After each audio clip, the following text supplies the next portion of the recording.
था, लेकिन इस बार कुछ डिफरेंट है। फरवरी का फॉल आफ्टर बजट और ये फॉल इन द मार्च, एक भी दिन, नॉट अ सिंगल डे। वो एक टर्म होता था ना, oversold, put call ratio at 0.60, not a single day market ने पुल बैक दिया। बिल्कुल वीरो, अमूमन बिल्कुल टेक्निकल एनालिस्ट जो है वो खेलते हैं, बट इस बार एक बार भी दिन, मतलब मैं बता रहा हूँ अनुज आपको, हमारा 9 मार्च को टेस्ट हुआ था 100 डे में, वहां से लेके अब तक not a single day 100 point pull back. Absolutely zero, बिल्कुल जो आपने बोली ना बात एकदम सही, एकदम जैसे कहते हैं hitting the nail on the head. बिल्कुल वही बात बोली आपने कि इस बार ये जो मार्केट में कोई थ्योरी चली ही नहीं कि एफआई लॉन्ग शॉट इतना हो गया, पुट कॉल रेशियो इतना हो गया, निफ्टी फ्यूचर्स का प्रीमियम घट के इतना आ गया, कहीं तो मार्केट बाउंस दिखाएगा, इंडिया विक्स इतना यहाँ पर आ गया।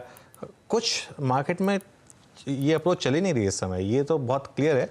ये मेरे ख्याल से एक ग्लोबल पैनिक का इम्पैक्ट है। और अब देखिए बैंक निफ्टी, वो हल्की सी रैली आई, थोड़ा सा उसने आई थिंक लोगों को सक इन किया और अब 275 पॉइंट बैंक निफ्टी नीचे। और आई थिंक सबसे बड़ा इंडिकेशन था सुबह सुबह जो जिस तरीके से मिड कैप इंडेक्स खुला था, वो आपको पहला इंडिकेशन दे रहा था कि आज मार्केट में फिर कुछ गड़बड़ है और बड़ी ट्रेड मिल रही है आपको रैली पे सेल करने में। रैली आई बैंक निफ्टी में। एक बार जरा ऑफ डेज हाई का चार्ट लेकर आइए बैंक निफ्टी का। मेरे ख्याल से करीब 350 पॉइंट ऑफ डेज हाई होंगे। वो जो सुबह सुबह की जो रिकवरी आई थी उसके बाद जो बैंक निफ्टी गिरा है, हाँ 320 पॉइंट की डिक्लाइन बैंक निफ्टी में अब इस समय हायर लेवल से। और निफ्टी का भी यही चार्ट लेकर आइए, 16,884 इस समय निफ्टी का लेवल। और एक्चुअली इस कल तो निफ्टी ने एटलीस्ट आपको मौका दिया था उस जोन में सेल करने का, इस बार तो वो जोन में भी नहीं आया सेल वाले, उससे पहले ही गिर गया, सुबह सुबह प्रीएम्प्ट कर लिया शेयर ट्रेडर्स ने। और अब 85 पॉइंट नीचे निफ्टी 16,886, बहुत ज़्यादा वीकनेस है। सारे के सारे सेक्टोरल इंडिसेस जो हैं वो मेरे ख्याल से ग्रीन में हैं, एक्सेप्ट शायद थोड़ा सा जो ऑयल एंड गैस से रिलेटेड स्टॉक्स होंगे, लेकिन उसमें भी रिलायंस का इम्पैक्ट है तो वो भी एक्चुअली अब रेड में है और काफ़ी वीकनेस है। 300 पॉइंट नीचे इस समय निफ्टी।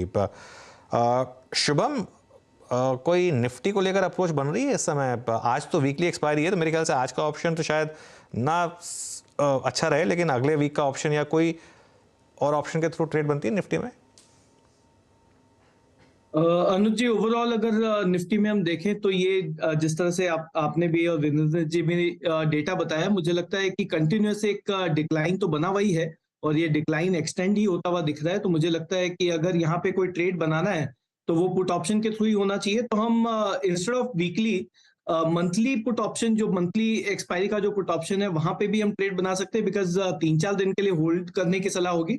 तो 16,900 का जो पुट ऑप्शन है मंथली एक्सपायरी का, वो लगभग अभी 205 के आसपास ट्रेड कर रहा है। इसमें 180 पे एक स्टॉप लॉस मेंटेन करे और 260 रुपए तक का मुझे लगता है टारगेट 2 से 3 दिन के अंदर आता हुआ दिखना चाहिए। ओके, तो 16,900 की पुट, लेकिन मार्च एंड की लेनी है आपको ये, और ये आपके लिए सजेस्ट की जा रही है इस समय तो इस पर ध्यान दिया जा सकता है। लेकिन अब एक काम करते हैं, एक बार जरा आपको सीक्वेंस बताते हैं चार का चौका का।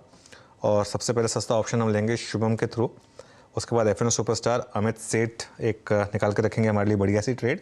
आशीष बहेदी से हम लेंगे चार्ट का चमत्कार, और मिड कैप फंडा के लिए शरद अवस्थी हमारे साथ जुड़े हुए हैं ही। लेकिन एक बार जरा कुछ ट्रेड्स और ले लेते हैं पहले उससे, और एक बार जरा फ्यूचर्स के टॉप लूजर्स का एक बार रुख करते हैं।